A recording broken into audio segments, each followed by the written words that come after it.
तो प्रेमियों, बाबा जयगुरु जी महाराज बताते कि जब भी समय में कोई बात होती है तो उसका अलग इतिहास बनता है। तो हमारा भी ऐसा ही इतिहास बनने वाला है जो सभी से हटके और निराला होगा। जो गुरु महाराज ने कहा कि कलयुग में कलयुग को हटाकर जब सतयुग का इतिहास बनने जाएगा तो वो इतिहास त्रेता और द्वापर से भी बहुत अलग होगा। लेकिन इसके लिए क्या करना होगा? हमें विश्वास को लाना होगा, हमारे अंदर की श्रद्धा को बढ़ाना होगा, तब जाकर ये भक्ति बनेगी। भक्ति ऐसे ही नहीं बन जाती, कहने से कोई भक्ति नहीं बनती। इसके लिए बहुत कठोर परिश्रम करना पड़ता है, संत महात्मा हृदय में अपना स्थान बनाना पड़ता है, तब जाकर हमारी भक्ति सफल होती है। इस पर एक छोटा सा प्रमाण देना चाहती हूँ। एक बार एक गांव में एक सेठ जी थे, उनको संतान नहीं थी। अब उस संतान के कारण दोनों पति पत्नी बड़े दुखी रहते थे। उन्होंने बहुत प्रयास कर लिया, सभी से पूछा, लेकिन योग याग यज्ञ विधि सब करने के बाद भी उन्हें संतान की प्राप्ति नहीं हो रही थी। तो उस समय नारद जी का आना जाना था मृत्युलोक में। तो एक दिन जब वो सेठ जी अपने आंगन में बैठे थे तो नारद जी जा रहे थे, तो उन्होंने नारद जी को रोक लिया। कहने लगे कि मुनिवर जरा रुकिए, मेरी एक समस्या है, क्या आप जब ऊपर जाओगे तो प्रभु को मेरी इस बात का निवारण करने के लिए कहोगे? तो नारद जी ने कहा कि बताइए आपकी क्या समस्या है। तो उन्होंने कहा कि देखो, हमें संतान नहीं है और हमारी आधी उम्र हो चुकी है, संतान के लालसा में, इंतजार में और सब कुछ करके देख लिया, लेकिन अभी तक संतान नहीं है। तो नारद जी ने कहा ठीक है, अगर आपका ये सवाल है तो मैं भगवान से जरूर पूछूंगा। जब नारद जी ऊपर गए तो उन्होंने भगवान से पूछा कि भगवान, आज मृत्युलोक में एक ऐसे ग्रस्त मिले जो संसार में एक संतान की प्राप्ति के लिए दुखी है, क्या आप बता सकते हैं कि उन्हें संतान होगी या नहीं? तो भगवान ने कहा कि नारद, उनके भाग्य में संतान का सुख नहीं है।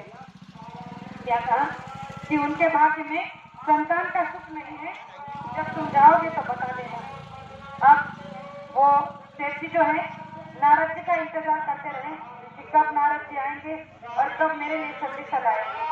अब कुछ दिन महीने बीत गए। एक दिन फिर जब नारद जी का आना उधर से हुआ तो उन्होंने कहा कि नारद जी, क्या आपने मेरे सवाल को रखा था? आप बचना चाहते हो तो आप। तो नारद जी ने कहा कि हाँ, हमने आपके सवाल को रखा था। तो भगवान ने कहा है कि आपके भाग्य में संतान का सुख नहीं है।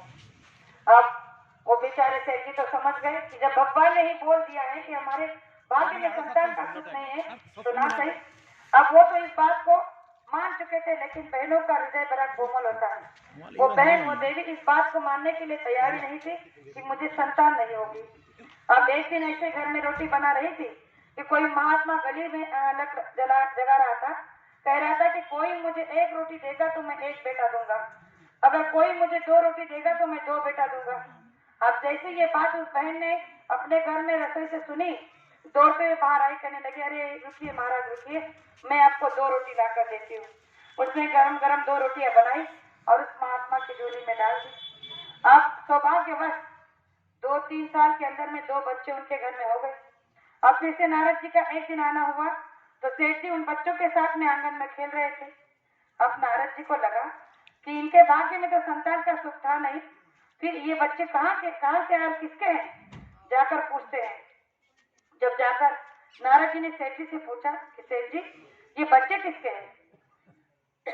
तो नारद जी ने हाथ जोड़कर प्रणाम किया, कहा कि मुनिवर हमारे हैं। नारद जी ने पूछा क्या तुम्हारे हैं? बोले हाँ हमारे हैं। ये बात जब नारद जी ने सुनी तो उनके दिल में एक ही खलबली मची कि भगवान ने हमसे झूठ बोला। जब इनके भाग्य में बच्चे थे, संतान का सुख था, तो भगवान ने हमसे झूठ क्यों बोला?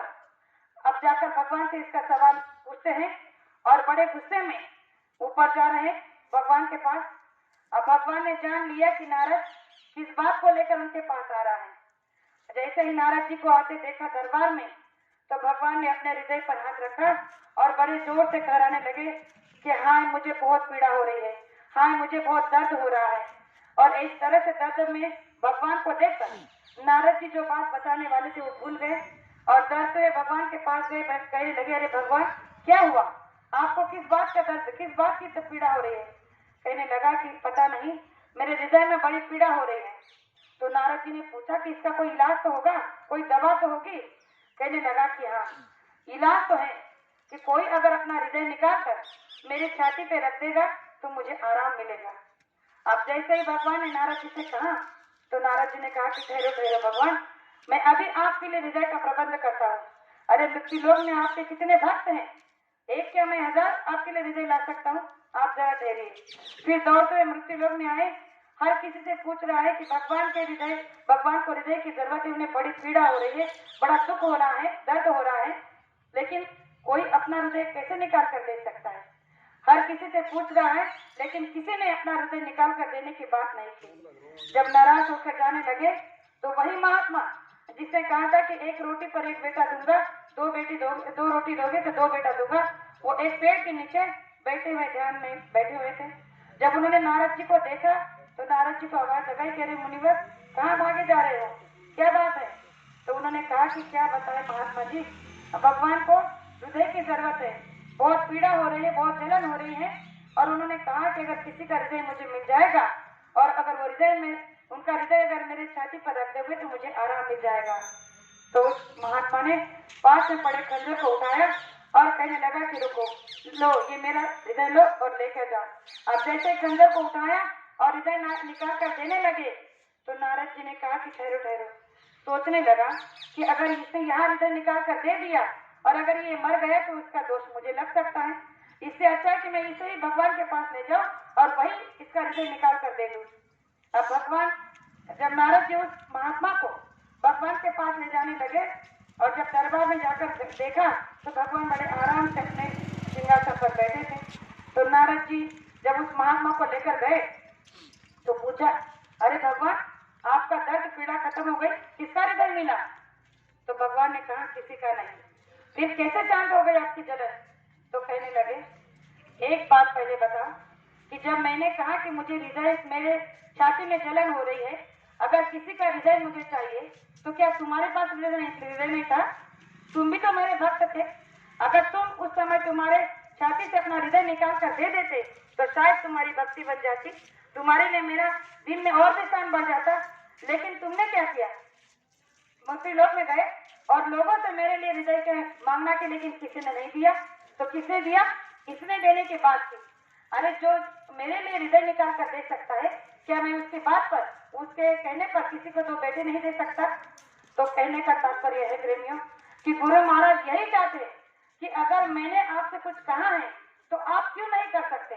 आप एक दूसरे के कहकर अगर ये बात करवाने चाहते हो तो ये भक्ति नहीं होगी। अगर जो आदेश हमें मिले हैं उन्हीं आदेशों की पूर्ति हमें करना है। जो गुरु महाराज ने कहा है वही करना है। जो गुरु ने किया उसे करने की जरूरत नहीं है। और आज हम वही कर रहे हैं। जो गुरु महाराज ने कहा उसे करते नहीं और जो नहीं कहा उसे करने के पीछे दौड़ पड़े हैं।